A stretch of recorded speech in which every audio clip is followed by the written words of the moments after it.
P.S. This is more of a lore dump than world building, so buckle up. It's kind of long, I think. Theocracy. A theocracy is a form of government where a state is ruled by religious leaders or officials who are believed to be guided by a divine power. Odira is a cyber-based nation ruled by a cult known as the White Isles. They worship a god called the White Tide, a divine entity believed to purify humanity through sacrifice.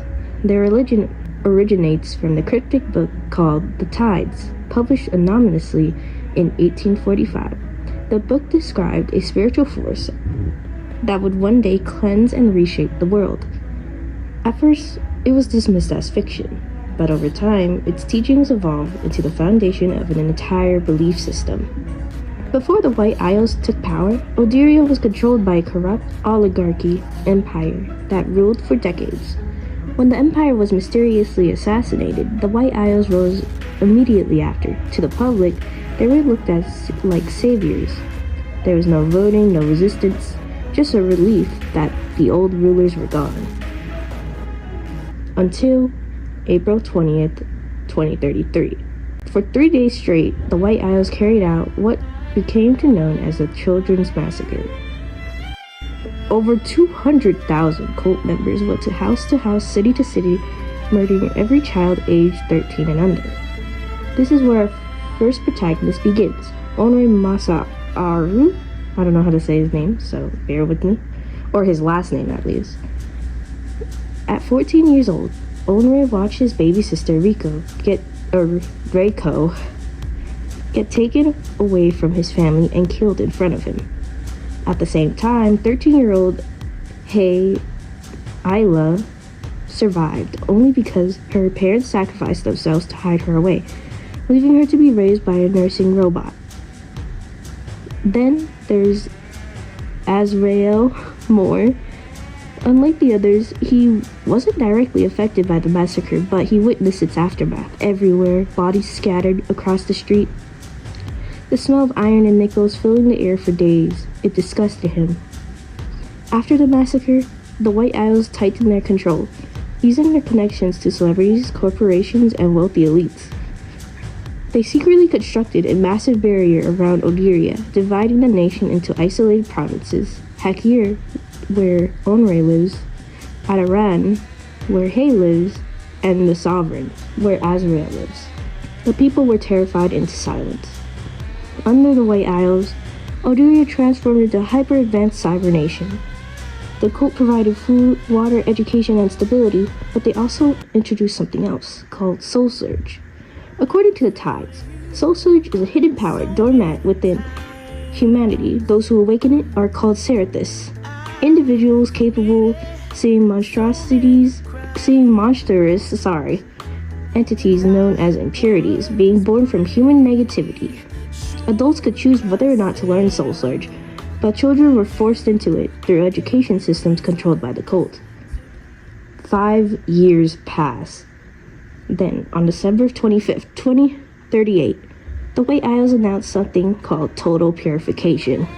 The cult believed humanity could only be perfected through bloodshed and sacrifice. Total Purification was a massive survival game meant to feed the White Tide and determine who was worthy of its future utopia. No one was told what the event actually was until it began. A barrier sealed the nation shut. Nobody could enter, nobody could leave. Everything was censored from other nations around them, so nobody knew what was actually going on in Odira, so they couldn't even get help either. Every Serethis was forced to participate. Contracts were branded onto their skin, and anyone who never learned Soul Surge died instantly. Orner lost his parents, Azrael lost his older brother. With Hay already alone, the three were thrown into the games together. Only around 1,000 people per province survived the start. Then, the rules were revealed. Kill an impurity, which is 1 point.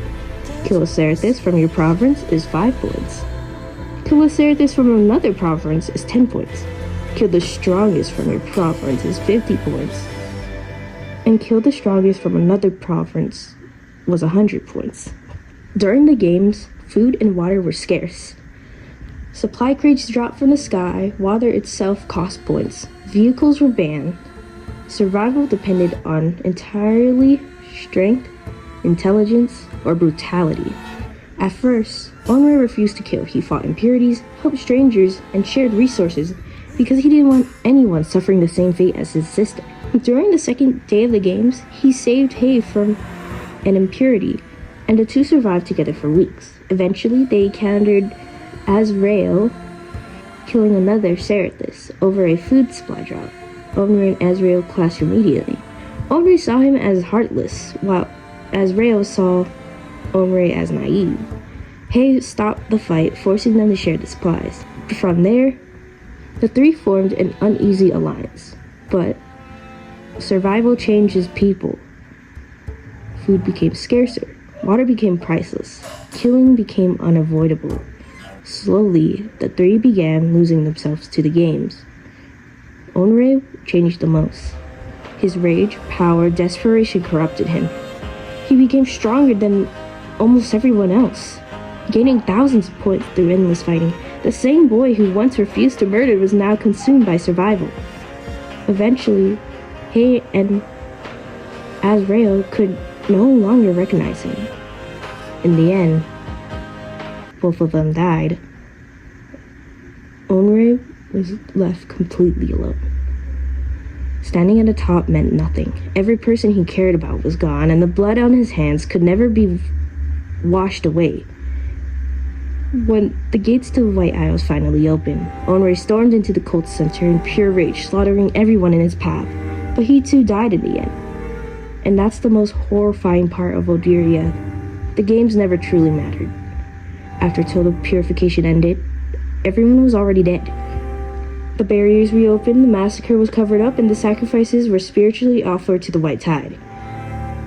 The White Isles rebuilt the nation, promoted Odira as a perfect utopia, and waited for the population to recover, so the cycle could begin again. If you guys have any questions, just comment if you're watching the video, and if you're here right now watching this video for my presentation, ask away. I'll answer. I know it was more like lore than world building, so go ahead and ask. I don't mind. Have a great day, guys.